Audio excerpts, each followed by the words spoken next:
والدین کو سمجھایا جا سکے، ان کی ذمہ داری کو یاد دلایا جا سکے، اسی کے تعلق سے ہمارے بیچ میں ہے شیخ فیاض عالم عمری حفظ اللہ تعالیٰ ہیں، ان کے تعارف کہ آپ ان کا تعارف کا محتاج نہیں ہے، شیخ ہمارے گاؤں سے ہی تعلق رکھتے ہیں اور گاہے بگاہے شیخ کا دروس ہوتا رہتا ہے، تو میں بلا تاخیر اور بلا تمہید کے شیخ کو میں دعوت دیتا ہوں کہ شیخ آئے، اور الحمدللہ یہ ہمارا پروگرام جو ہے وہ فیس بک وغیرہ پر لائیو ہوتا ہے، تو وہاں بھی ہمارے کافی شرکاء اس سے استفادہ کرتے ہیں، تو میں شیخ کو دعوت دیتا ہوں کہ شیخ آئے اور اس موضوع پر گفتگو کریں۔ السلام علیکم ورحمۃ اللہ وبرکاتہ۔ الحمد للہ الذي هدانا لهذا وما كنا لنهتدي لولا أن هدانا الله وأشهد أن لا إله إلا الله وأشهد أن محمدا عبده ورسوله صلی اللہ تعالی علی خیر خلقه محمد وعلى آلہ وصحبہ اجمعین، اما بعد فاعوذ باللہ من الشیطان الرجیم من ہمزہ ونفخہ ونفثہ۔ بسم اللہ الرحمن الرحیم۔ المال والبنون زینة الحیاة الدنیا والباقیات الصالحات خیر عند ربک ثوابا وخیر املا۔ وعن ابی ہریرہ رضی اللہ تعالی عنہ قال قال رسول اللہ صلی اللہ علیہ وسلم اذا مات الانسان انقطع عنه عمله الا من ثلاث: صدقۃ جاریۃ او علم ينتفع به او ولد صالح يدعو له، رواہ مسلم۔ اللہ کا شکر، اس کا کرم ہے کہ آج ہم اور آپ ایک بڑے ہی اہم موضوع کی طرف یا ایک اہم موضوع پر کچھ باتیں کرنے جا رہے ہیں۔ اس وقت کسی ایک کمیونٹی نہیں، کسی ایک اسٹیٹ نہیں، کسی ایک ملک نہیں، کسی ایک قوم نہیں، بلکہ ساری دنیا کا مسئلہ ہے اولاد کی تربیت۔ اولاد کے حقوق ماں باپ پر یا اولاد کی تربیت، دونوں ایک ہی معنی رکھتا ہے۔ بہت بڑا مسئلہ اس وقت ہے اولاد کی تربیت، کہ اولاد کے جو حقوق ہیں وہ ماں باپ پر کیا ہیں۔ سب سے بڑا حق ایک ماں باپ کے اوپر اولاد کی یہ ہے کہ وہ اولاد کی صحیح تربیت کرے۔ اگر صحیح تربیت نہیں کرے گی تو پھر یہ اولاد، اس کے لیے ہو سکتا ہے سرٹیفکیٹ میں تو نام رہ جائے کہ فلاں کا بیٹا ہے، لیکن حقیقی جس مقصد کے لیے اولاد اللہ تعالیٰ دیتا ہے وہ پورا نہیں ہوگا۔ ایک زمانہ تھا کہ بچے ماں باپ کی سنتے تھے، ماں باپ کے سامنے ادب، احترام، اخلاق، اف تک نہ کہنا جیسا قرآن میں کہا گیا، یہ شیوا ہوا کرتا تھا، یہ طریقہ ہوا کرتا تھا۔ اس کے بعد ایک دور آیا کہ بچے ٹیچرز کی سننے لگے، استاد کی سننے لگے۔ اب ایسا دور ہے کہ بچے نہ ماں باپ کی سن رہے ہیں نہ استاد کی سن رہے ہیں، بس دوستوں نے جو کہہ دیا، سوشل میڈیا میں جو آ گیا، اسی کو وہ مانتے ہیں، اسی کو وہ سنتے ہیں اور اسی پر عمل بھی کرتے ہیں۔ تو ایسے میں بڑا مسئلہ پیدا ہوتا ہے کہ کمی کہاں رہ گئی، خرابی کہاں پیدا ہوئی۔ تو بات یہی آتی ہے کہ اصل تربیت ہے۔ تعلیم تو ہم نے بہت دی اور دے رہے ہیں اور دینا بھی چاہیے، اس میں کوئی شک نہیں، اور ساری دنیا بھی بات جو کرتی ہے وہ صرف تعلیم کی بات کرتی ہے، لیکن اسلام تعلیم کے ساتھ ساتھ تربیت کی بات کرتا ہے، اور یہی تربیت اولاد کو اولاد بنائے گی۔ حدیث میں ہے کہ جب انسان تین چیزوں سے بہت زیادہ محبت کرتا ہے، ایک اولاد سے، دوسرا مال سے، اور تیسری چیز اعمال یعنی نیک کام سے۔ اس میں جو دو ہیں مال اور اولاد، اللہ تعالیٰ نے قرآن میں اس کو ایک ساتھ کئی آیتوں میں ذکر کیا ہے۔ کہیں اللہ تعالیٰ نے اس کو نعمت بھی کہا، جیسے کہ یہاں پر ہے کہ المال والبنون زینت الحیات الدنیا والباقیات الصالحات، یعنی مال اور اولاد یہ دونوں دنیا کی زینت ہیں، دنیا کی خوبصورتی ہے، کامیاب چیز ہیں، اچھی چیز بھی ہے، لیکن حقیقت جو چیز ہے وہ ہے باقیات الصالحات۔ تو دوسری جگہ اللہ تعالیٰ نے کہا لا تلہکم اموالکم ولا اولادکم عن ذکر اللہ، تم کو اولاد اور مال اللہ کی یاد سے غافل نہ کر دے۔ تو دوسری جگہ اور قرآن کریم نے کہا کہ مال اور اولاد تمہارے لیے فتنہ ہے، تو آزمائش بھی کہا۔ پھر ہم انبیاء کی زندگی میں دیکھتے ہیں تو انبیاء کرام نے اولاد کے لیے رو رو کر دعائیں کی ہیں، ابراہیم علیہ السلام، زکریہ علیہ السلام، یہ سب۔ چونکہ یہ سب باتیں آپ جانتے ہیں اس لیے صرف اشارے میں کر رہا ہوں تاکہ اصل بات کی طرف ہم پہنچ سکیں۔ تو معلوم ہوا کہ اولاد انسانی زندگی کا ایک بہت بڑا حصہ ہے، نہ صرف زندگی میں بلکہ موت کے بعد بھی۔ اسی لیے میں نے وہ حدیث تلاوت کی ہے جو مسلم شریف کی ہے کہ اذا مات الانسان، انسان کی جب موت ہو جاتی ہے تو اس کے عمل کا سلسلہ ختم ہو جاتا ہے، لیکن 3 طریقے جب باقی ہیں جس سے عمل جاری رہتا ہے، ثواب جاری رہتا ہے۔ وہ ہے صدقہ جاریہ، جو ہم نے دنیا میں نیک کام کیے ہیں وہ جاری جب تک رہیں گے ثواب پہنچے گا، اور علم ينتفع به، یا ہم نے کسی کو کوئی علم سکھایا، علم ایجاد کیا یا علم پھیلایا، تو جب تک وہ چیز رہے گی اس کا بھی سلسلہ جاری رہے گا۔ او ولد صالح، یا صالح اولاد، یدعو له، جب تک اس کے لیے دعا کرتی رہے گی۔ تو گویا کہ اولاد زندگی کا بھی سہارا ہے، بڑھاپے کا بھی سہارا ہے، زندگی کا بھی ساتھی ہے، آخری عمر کا بھی ساتھی، اور موت کے بعد بھی ثواب پہنچانے کا ایک بہترین ذریعہ ہے۔ ہم اگر صدقے جاریہ نہیں کرے ہیں تو اولاد ہمارے نام سے کرے تو وہ بھی ہے۔ پھر قرآن کریم کی ایک آیت ہے جو سورہ تحریم میں ہے کہ یا ایھا الذین آمنوا قوا انفسکم واہلیکم نارا، کہ ایمان والو اپنے آپ کو اور اپنے اہل والوں کو عذاب سے بچاؤ، خاص کر آگ کے عذاب سے، جہنم کے عذاب سے۔ کیوں؟ کہا وقودها الناس والحجارہ، کیونکہ اس کا ایندھن انسان اور پتھر ہوں گے۔ اور اس جہنم کے جو داروغہ ہیں ان کی صفت بتلایا گیا، ملائکۃ غلاظ شداد، بڑے سخت۔ تو جو فرشتے مقرر ہیں وہ بڑے سخت مزاج کے ہیں، گویا کسی کی سننے والے نہیں۔ لا یعصون اللہ ما امرہم، اللہ جو ان کو حکم دے گا وہی کریں گے۔ ویفعلون ما یؤمرون، اور جو ان کو حکم ملتا ہے وہ اسے بجا لاتے ہیں، اللہ کی نافرمانی بھی کبھی نہیں کرتے۔ تو بتانا یہ مقصود ہے کہ وہاں کوئی رو رعایت نہیں ہے اس عذاب میں، تو لہذا اس سے تم اپنے آپ کو بھی بچاؤ اور اپنے بیوی بچوں کو بھی بچاؤ۔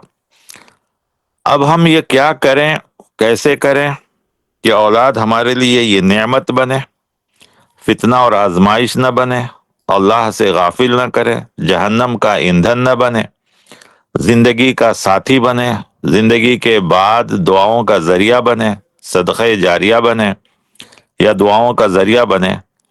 تو اب ہمیں کیسے کرنا ہے، اس کی بہت سی مثالیں دی جا سکتی ہیں۔ ہم سب سے پہلے قرآن کی آیت سے سنتے ہیں۔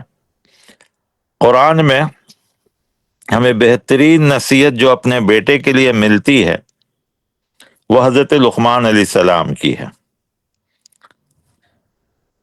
حضرت لقمان علیہ السلام نے اپنے بیٹے کو جو نصیحت کیا، اللہ تعالیٰ نے اسے قرآن کا حصہ بنایا۔ تو سوچئے کہ یہ کتنی بڑی بات ہوگی، اور باقاعدہ ایک سورہ بھی اس کے نام سے رکھا گیا، حضرت لقمان علیہ السلام کے نام سے۔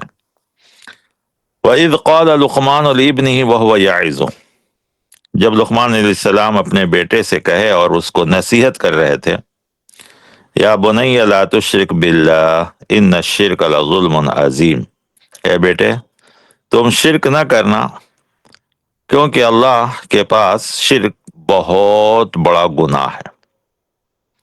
بلکہ اس کو ظلم عظیم کہا گیا۔ اب ہم اور آپ تو کہیں گے کہ ہم تو اہل حدیث ہیں، ہم سے کہاں شرک ہوتا ہے، ہم لوگ تو شرک سے کوسوں دور ہیں۔ آخر کیا وجہ ہے کہ انہوں نے کسی اور چیز کی نصیحت کرنے کے بجائے سب سے پہلے شرک سے روکا؟ گویا شرک سے انسان اللہ سے دور ہی صرف نہیں ہوتا ہے، بلکہ وہ اپنے ایمان کو، اپنے عقیدے کو اور بہت سی چیزوں کو تقسیم کر دیتا ہے۔ تو معلوم ہوا کہ ہمیں سب سے پہلے توحید کی تعلیم دینی چاہیے، ایک اللہ کی۔ اور توحید صرف یہ نہیں کہ ہم ایک اللہ کو مان لیں، بلکہ جس اللہ کو ہم مان رہے ہیں وہ اللہ سمیع ہے، بصیر ہے، علیم ہے، خبیر ہے۔ اور خبیر میں صرف خبیر ہی نہیں ہے، لطیف خبیر ہے، سمیع بصیر ہے، علیم بذات الصدور ہے، یعنی وہ ہماری ہر ایک چیز کو سننے والا، جاننے والا، باریک سے باریک باتوں کو جاننے والا، حتیٰ کہ ہمارے دل میں جو چیز کھٹکتی ہے یا وسوسہ پیدا ہوتا ہے یا جو ارادے پیدا ہوتے ہیں اس کو بھی جاننے والا ہے۔ اسی لیے بچپن میں جو پڑھایا جاتا ہے بعض لوگوں کے پاس کہ آمنت باللہ کما ہوا باسمائہ و صفاتہ و جمیع صفاتہ، صرف اللہ ایک کہہ لینے سے نہیں ہو جائے گا، اس کے صفات پہ بھی عمل لانا ہے۔ تو یہ سب سمیع، بصیر، علیم، خبیر، یہ سب اللہ تعالیٰ کے صفات ہیں، وہ اصل خبر رکھنے والا ہے۔ آج ہم ہر چیز سے ڈرا رہے ہیں، لیکن جس چیز سے جوڑنا چاہیے، جس چیز سے قریب کرنا چاہیے اللہ سے، وہ ہم سے نہیں ہو رہا ہے۔ آخر کیوں حدیث میں کہا گیا جب بچہ بات کرنے لگے تو سب سے پہلے اللہ، الحمدللہ، سبحان اللہ، الحمدللہ، اللہ اکبر سکھایا جائے، اور پھر جب 7 سال کا ہو جائے تو نماز کی تربیت کی جائے، اور پھر جب 10 سال ہو جائے تو اس کو نماز کے لیے کمپلسری کیا جائے۔ حضرت ابو ہریرہ رضی اللہ تعالیٰ عنہ کی روایت ہے، نبی کریم صلی اللہ علیہ وسلم فرماتے ہیں ما من مولود الا یولد علی الفطرہ، کہ کوئی بچہ نہیں پیدا ہوتا ہے مگر فطرت پر، یعنی فطرت پر پیدا ہوتا ہے، اور فطرت کیا ہے؟ اسلام۔ فَأَبَوَاهُ يُحَوِّدَانِهِ أَوْ يُنَصِّرَانِهِ أَوْ يُمَجِّسَانِهِ، رواہ بخاری و مسلم۔ بخاری اور مسلم دونوں میں یہ حدیث ہے کہ ماں باپ اس کو یہودی ہے تو یہودی، نصارہ ہے تو نصارہ، مجوسی ہے تو مجوسی بناتے ہیں، لیکن بچہ اللہ نے جو پیدا کیا ہے وہ فطرت اسلام پر پیدا کیا۔ تو معلوم ہوا کہ ماں باپ کو پہلے اس بچے کی صحیح تربیت کرنی چاہیے۔ تو لقمان علیہ السلام نے سب سے پہلے کیوں کہ وہ اسی کو نفع نقصان کا بھی مالک سمجھے، اسی کو اپنی ضرورت کو پوری کرنے والا سمجھے، اسی کو پکارا جانے والا سمجھے، اسی سے دعا مانگے، اسی سے امید لگائے، اسی کا خوف ہو، اور ساری چیزوں میں اسی پر بھروسہ کیا جائے، اس کے علاوہ کسی پر بھروسہ نہ کیا جائے۔ یہ توحید کا یہ سب معنی ہوتا ہے، شرک سے بچنے کا مطلب یہ سب ہے۔ اب رہ گیا کہ ماں باپ کے حقوق بہت کچھ ہیں، لیکن ہم اس وقت ماں باپ کو تربیت کیسی کرنی چاہیے اور کیا کیا تربیت کرنی چاہیے؟ سب سے پہلے توحید، یعنی اللہ کو اس کے اسماء اور صفات کے ساتھ صرف جاننا نہیں ہے، ماننا ہے۔ کسی نے بڑی اہم بات کہی ہے کہ مسلمان اور مومن میں کیا فرق ہے؟ تو کہا انہیں مسلمان اللہ کو مانتا ہے، مومن اللہ کی مانتا ہے۔ یعنی ہم نے کہہ دیا اللہ پر ہمارا ایمان ہے تو ہم مسلمان ہو گئے، لیکن اللہ کی احکامات، حتیٰ کہ اس میں قرآن، نبی، آخرت، توحید، رسالت، فرشتے، تقدیر، بعث بعد الموت یعنی موت کے بعد کی زندگی، آخرت، یہ سب پر ایمان لانا یہ گویا اللہ کی ماننے کے برابر ہوا۔ بہر کہ مختصراً یہ کہ انہوں نے سب سے پہلے کیا نصیحت کی؟ شرک سے بچو، یعنی توحید کی۔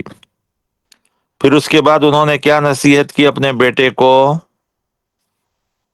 آخرت کی نصیحت کی. کہا یا بنیا انہا ان تق مثقال حبۃ من خردل فتکن فی صخرۃ او فی السماوات او فی الارض یأتی بها اللہ ان اللہ لطیف خبیر.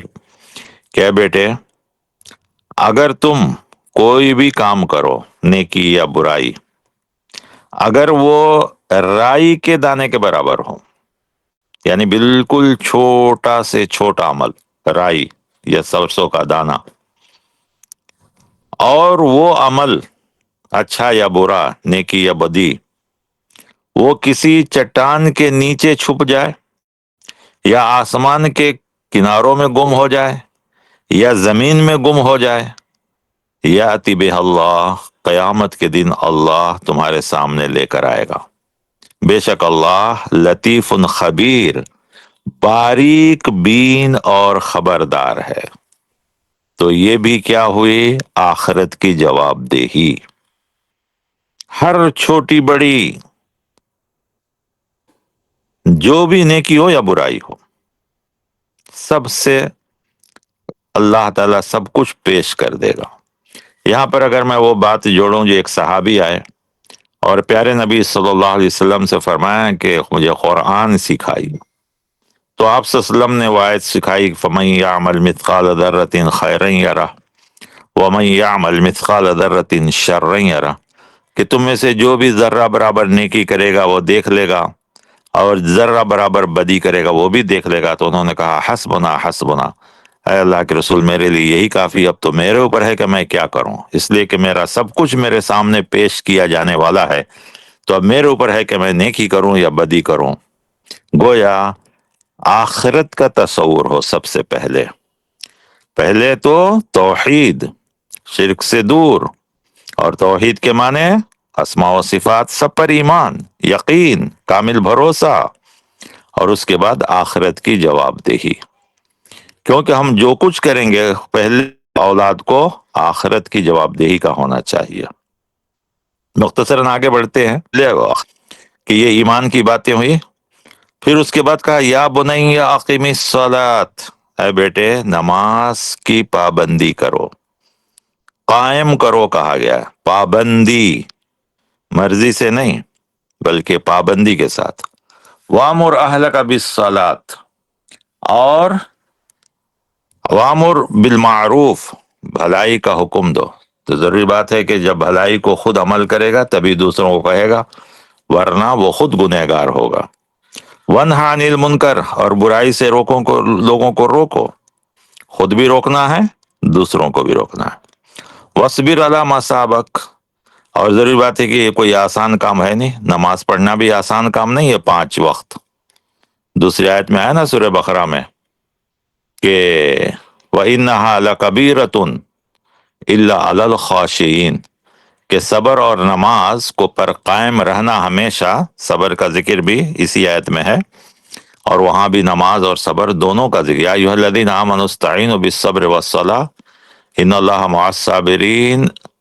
اور اس کے علاوہ جو ہے کہ وَإِنَّهَا لَكَبِيرَةٌ إِلَّا عَلَى الْخَاشِعِينَ، کہ ان دونوں پر قائم رہنا ہمیشہ وہی انسان رہ سکتا ہے جس کو اللہ پر یقین ہو.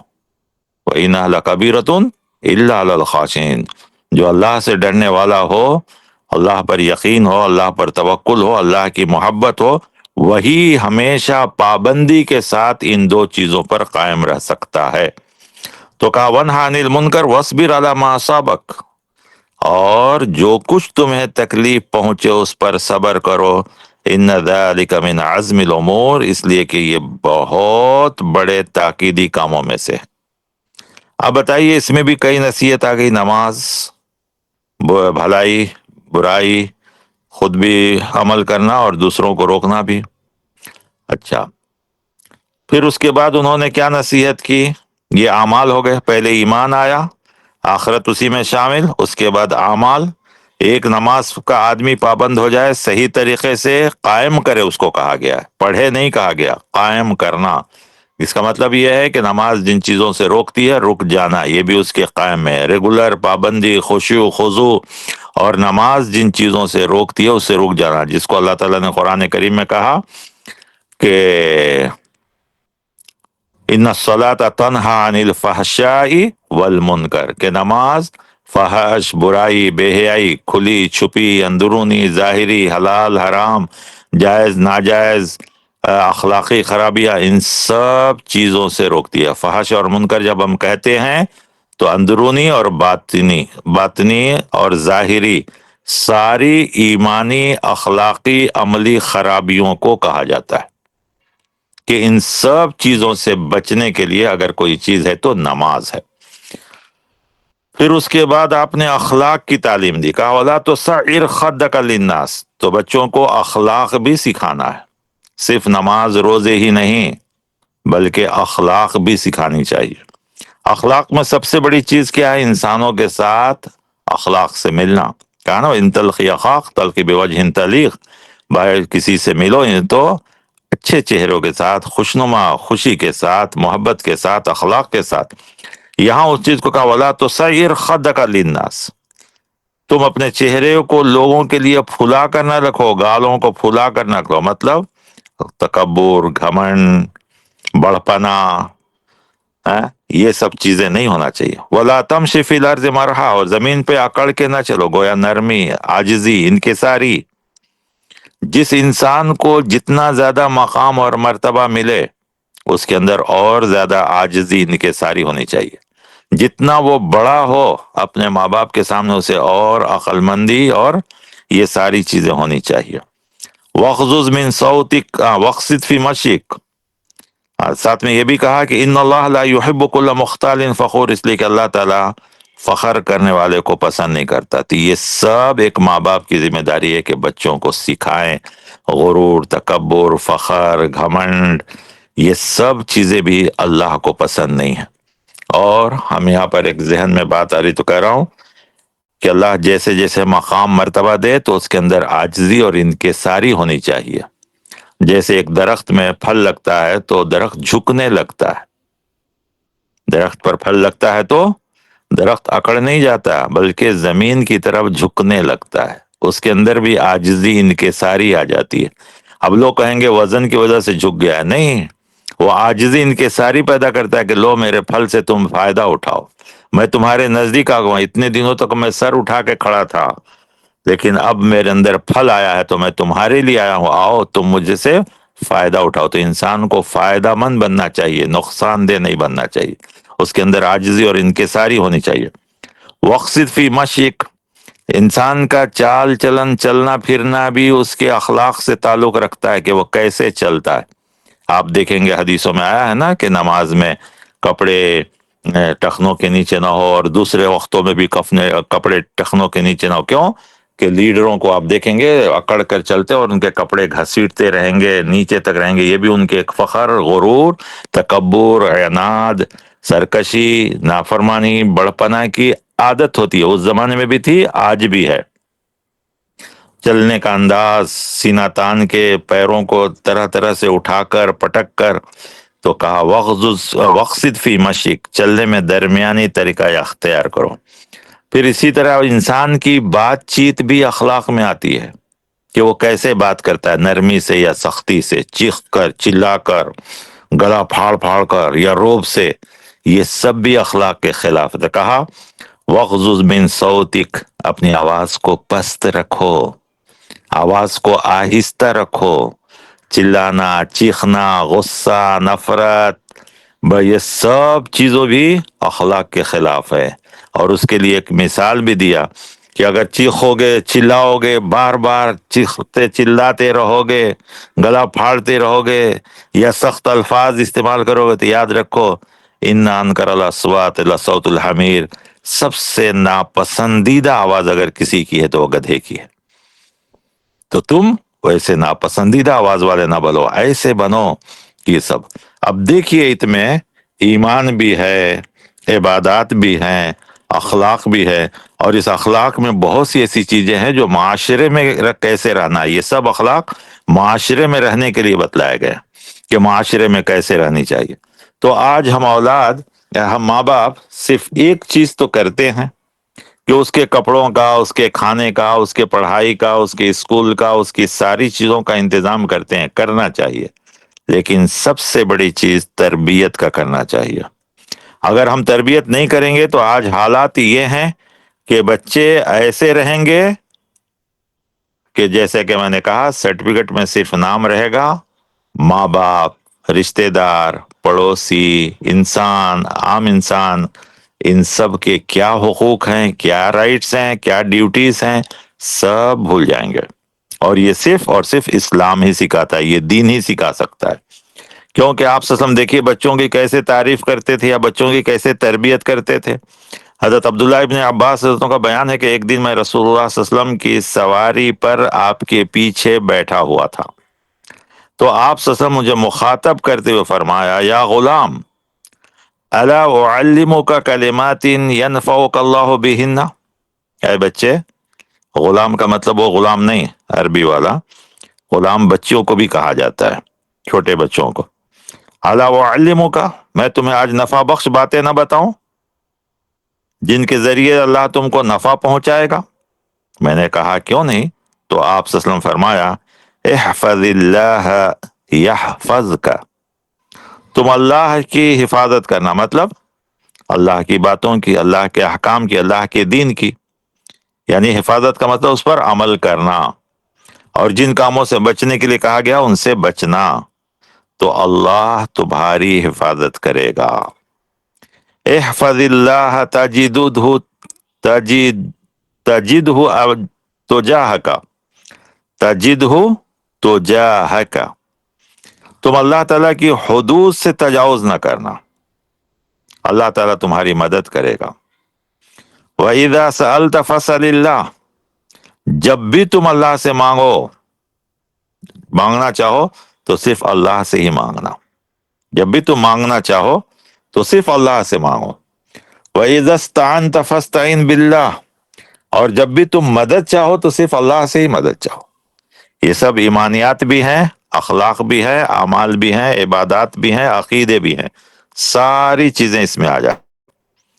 پھر اس کے بعد آپ کہتے ہیں وَعْلَمْ أَنَّ الْأُمَّةَ لَوِ اجْتَمَعَتْ عَلَىٰ أَن يَنْفَعُوكَ بِشَيْءٍ، اگر سارے لوگ مل جائیں، جمع ہو جائیں اور چاہیں تم کو کسی چیز کا فائدہ پہنچانا، لَمْ يَنْفَعُوكَ إِلَّا بِشَيْءٍ قَدْ كَتَبَهُ اللَّهُ لَكَ، سوائے اتنا جتنا تمہاری تقدیر میں لکھ دیا گیا اتنا ہی فائدہ پہنچا سکتے۔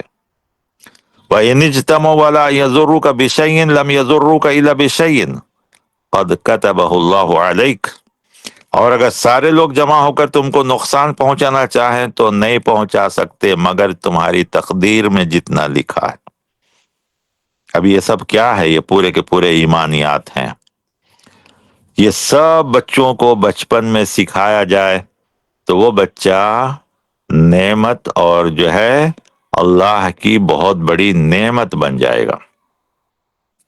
تو اب جو کہا گیا ہے کہ انسان دو چیزوں سے زیادہ محبت کرتا ہے، حالانکہ مال اور اولاد کو قرآن کریم میں ایک ساتھ جمع کرنے میں بہت بڑی مصلحت ہے۔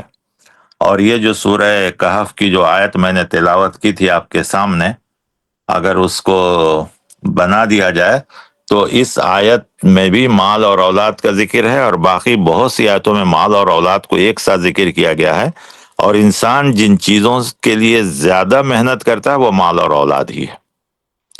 تو یہ مال اور اولاد دونوں نقصان دہ نہیں ہے، فائدہ مند ہے۔ اس کو فائدہ مند کیسے بنائیں گے؟ اگر مال کا صحیح استعمال ہو، اس کا حاصل صحیح طریقے سے ہو اور خرچ صحیح طریقے میں ہو تو وہ نعمت ہے۔ کیونکہ ہمارے ذہنوں میں بہت بیٹھا دیا مال غلط ہے، مال یہ ہے۔ کون سا مال غلط ہے؟ جو حرام ہے۔ جو حلال مال ہے وہ غلط نہیں ہے۔ اگر مال غلط ہوتا تو اللہ تعالیٰ اپنی طرف اس کی نسبت نہیں کرتا۔ قرآن کریم نے کہا وَآتُوهُم مِّن مَّالِ اللَّهِ، کہ تم ان کو اللہ کے مال میں سے دو۔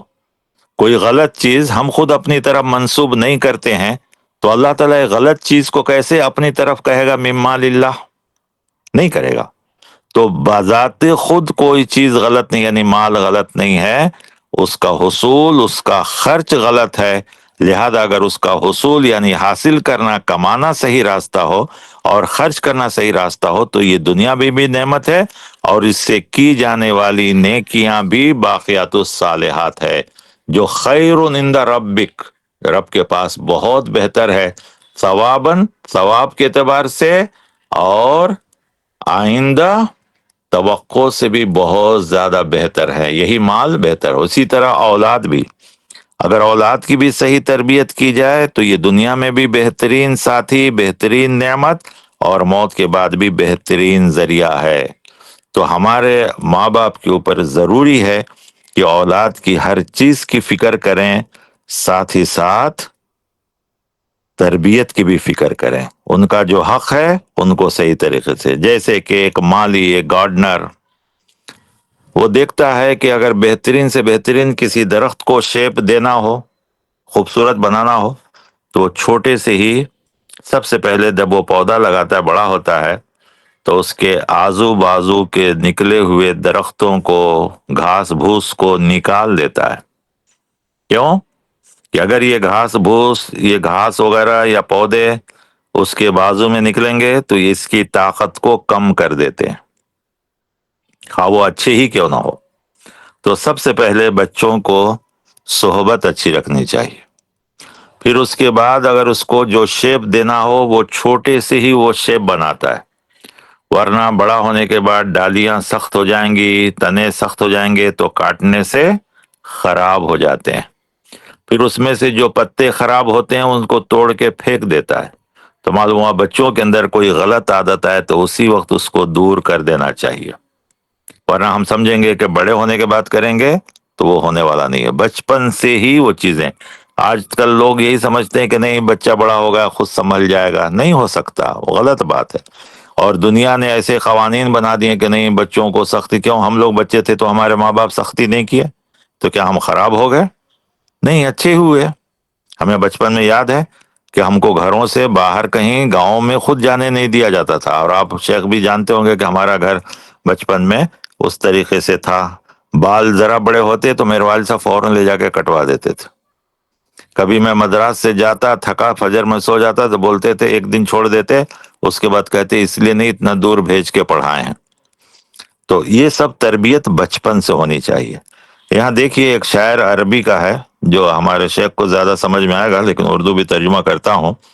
عربی کا شاعر کہتا ہے حرص بنی کا علی الآداب فی الصغر کیما تقر بہم عیناک فی الکبر، اپنی اولاد کو بچپن سے ہی ادب سکھلاؤ تاکہ بڑے ہو کر وہ تمہاری آنکھوں کی ٹھنڈک بنے، اور بچپن میں ادب سکھانا ایسے ہی ہے جیسے پتھر پر نقش کرنے کے برابر ہے، فی عنفوان الصبا کا نقش فی الحجر، کہ بچپن میں تربیت کرنا ایسے ہے جیسے پتھر پہ نقش کرنا نہیں مٹتا ہے، نقش کیا ہوا نہیں مٹتا ہے، ویسے بچپن میں بچوں کی تربیت کرنا ہے۔ جہاں تک جائز کھیل کود کا ہے تو موقع دینا چاہیے، زیادہ آج کل کے دور میں سختی بھی ٹھیک نہیں ہے، لیکن صحبت اچھی ہونی چاہیے، کیونکہ آج بچوں کے اوپر جو کچھ اثر ہو رہا ہے صحبت کا اثر ہو رہا ہے۔ تو شیخ سعدی رحمۃ اللہ علیہ کہتے ہیں صحبت صالح ترا صالح کند، صحبت طالح ترا طالح کند، کہ اچھوں کی صحبت اچھی بناتی ہے، بروں کی صحبت بری بناتی ہے۔ اور پیارے نبی صلی اللہ علیہ وسلم نے بہترین مثال دی ہے کہ ایک عطر بیچنے والے کی اور ایک بھٹی لگانے والے کی، جو لوہا گرم کرتا ہے لوہار، تو عطر کی دکان میں عطر نہ بھی خریدے گا، وہاں بیٹھے گا تو اس کو خوشبو آئے گی، اور اگر وہی لوہار کے پاس بیٹھے گا تو یا تو کپڑے جلیں گے یا دھواں سے جو ہے ناک خراب ہوگا، صحت خراب ہوگی۔ تو آج بچوں کو دوستوں سے تو ہم روک نہیں سکتے ہیں، کیونکہ دوستی کوئی خراب چیز نہیں ہے۔ اللہ تعالیٰ نے خود ابراہیم علیہ السلام کو اپنا دوست بنایا، آپ صلی اللہ علیہ وسلم نے حضرت ابو بکر صدیق رضی اللہ عنہ کو اپنا دوست بنایا۔ تو دوستی بنانا غلط نہیں ہے، لیکن ہمیں دوست کیسا ہے اس میں رہنمائی کرنی چاہیے کہ کیسوں کو دوست بنائے، اچھے کو دوست بنائے، بروں کو دوست نہ بنائے، عادت اتوار کے کیسے ہیں ان کے ساتھ رہیں، ان کے ساتھ اٹھنا بیٹھنا رہے۔ یہ سب آج بہت ضروری ہے، کیونکہ یہی اولاد کی اگر ہم نے صحیح تربیت نہیں کی تو ان کی وجہ سے ہم بھی اللہ کے پاس پکڑے جائیں گے اور وہ بھی آخرت کے عذاب سے بچنے نہیں پائیں گے، کیونکہ کہا گیا قو انفسکم و اہلیکم نارا۔ بچوں کو گالی گلوچ سے روکا جائے، بیکار فحش باتوں سے روکا جائے، کیونکہ آپ صلی اللہ علیہ وسلم نے فرمایا ہے کہ ایک زمانہ آئے گا کہ لوگ ماں باپ کو گالیاں دیں گے۔ صحابہ تعجب میں پڑ گئے کہ ایک اولاد کیسے ماں باپ کو گالی دے گا؟ تو آپ نے فرمایا یسب ابا الرجل فیسب اباہ ویسب امہ فیسب امہ، کہ ایک آدمی دوسرے کے ماں باپ کو گالی دے گا، وہ پلٹا کے اس کو گالی دے گا، تو دونوں کی گالیاں دونوں کے ماں باپ کو پڑیں گی۔ تو سوچ کر دیکھیے کہ یہ سب تربیت بھی ہمیں اور آپ کو بچپن میں ہی کرنا ہے۔ اور وہ حدیث جو ہے جس میں آپ صلی اللہ علیہ وسلم نے ایک واقعہ بیان کرتے ہوئے جو میرے ذہن سے جو ہے اب یہ فی الحال نکل رہی ہے، لیکن آپ نے فرمایا کہ دعا جو ہمیں سکھائی گئی ماں باپ کے لیے بہترین کے لیے، اولاد کے لیے بہترین کے لیے ہمیں دعا سکھائی گئی کہ ربنا حب لنا من ازواجنا وذریاتنا قرۃ اعین واجعلنا للمتقین اماما، کہ اللہ ہمیں، ہماری بیوی بچوں، ہماری اولاد سب کو آنکھوں کی ٹھنڈ بنوا۔ باقاعدہ یہ عباد الرحمن کی صفت بتلائی گئی ہے سورہ فرقان کے آخر میں۔ عباد الرحمن کی جو صفت ہے اس میں یہ بھی بتلایا گیا کہ نیک لوگ بھی، رحمان کے بندے بھی دعا کریں کہ اللہ ہم کو ایسی اولاد دے اور ایسی بیوی بچے دیں جو آنکھوں کی ٹھنڈک ہو۔ اور پھر اس کے بعد حدیث میں یہ بھی ہے ثلاث دعوات یستجاب لہن لا شک فیہن، تین دعائیں ہیں جو ضرور قبول ہوتی ہیں، اس میں کوئی شک نہیں۔ دعوت المظلوم، جس کے اوپر ظلم کیا جاتا ہے اس کی دعا، و دعوت المسافر، مسافر کی دعا، و دعوت الوالد لولدہ، ماں باپ کی دعا اولاد کے لیے۔ تو ماں باپ کو دعا بھی کرنی چاہیے اپنے اولاد کے حق میں کہ اللہ اولاد کو نیک بنائے، صالح بنائے، فرما بردار بنائے، مطیع بنائے، دنیا کا بھی ساتھی بنائے، آخرت کا ساتھی بنائے۔ تو بہرکیف ماں باپ کی ذمہ داری ہے کہ اولاد کی صرف تعلیم نہیں، تربیت۔ تعلیم میں کمی ہو، تربیت اخلاق سے پوری ہو سکتی ہے، لیکن اخلاق میں کمی ہوگی تو تعلیم سے پوری نہیں ہو سکتی ہے۔ لہذا تعلیم کا جہاں ہم اتنا انتظام کر رہے ہیں، تربیت کی کریں۔ اور تربیت کیا ہے؟ دین، اسلام، اخلاق، اللہ پر ایمان، نیک لوگوں کی صحبت، نیک طور طریقے، نیک عادات، یہ تربیت ہے۔ یہ ہمارے لیے بھی ضروری ہے، ماں باپ کی یہ ذمہ داری ہے، اور یہ چیز بچپن سے ہونی چاہیے۔ جیسا کہ میں نے مالی کی مثال دی کہ اگر مالی بچپن سے اس درخت کا خیال نہیں رکھے گا تو وہ درخت جھاڑ جھنکھاڑ بن کر خراب ہو جائے گا، وہ پھلدار نہیں ہوگا۔ اور درخت بھی کیسا لگانا چاہیے؟ نیک درخت۔ جیسا درخت لگائیں گے، جیسا بیج بوئیں گے، ویسا ہی درخت کاٹیں گے۔ تو اچھا درخت لگانا چاہیے، اچھے اولاد کی تربیت کرنی چاہیے، اچھی طرح تربیت کرنی چاہیے۔ امید ہے کہ اللہ تعالی ہم سب کو اس کی توفیق عطا فرمائے۔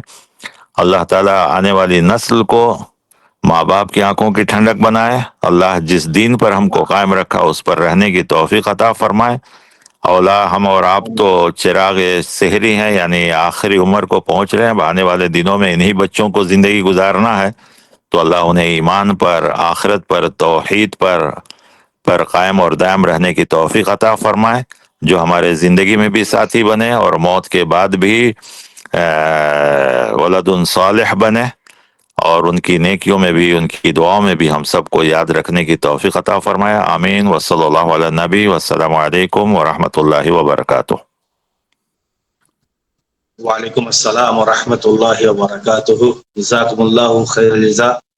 ہم ابھی شیخ فضیلۃ الشیخ فیاض علم عمری حفظہ اللہ تعالی سے والدین کے اولاد کے حقوق والدین پر کیا ہے وہ سن رہے تھے، اور شیخ نے کتاب و سنت کی روشنی میں، آیات قرآنیہ اور احادیث صحیحہ کی روشنی میں ہمارے سامنے اس کو بہت ہی مختصر وقت میں قیمتی باتوں کو ہمارے سامنے بیان کیا۔ ہم اللہ تبارک و تعالیٰ شیخ کی اس خدمات کو قبول فرمائے، اللہ تعالیٰ اس کے بدلے میں شیخ کو جزائے خیر بہترین اجر عطا فرمائے، اور شیخ کو صحت و تندرستی عطا فرمائے.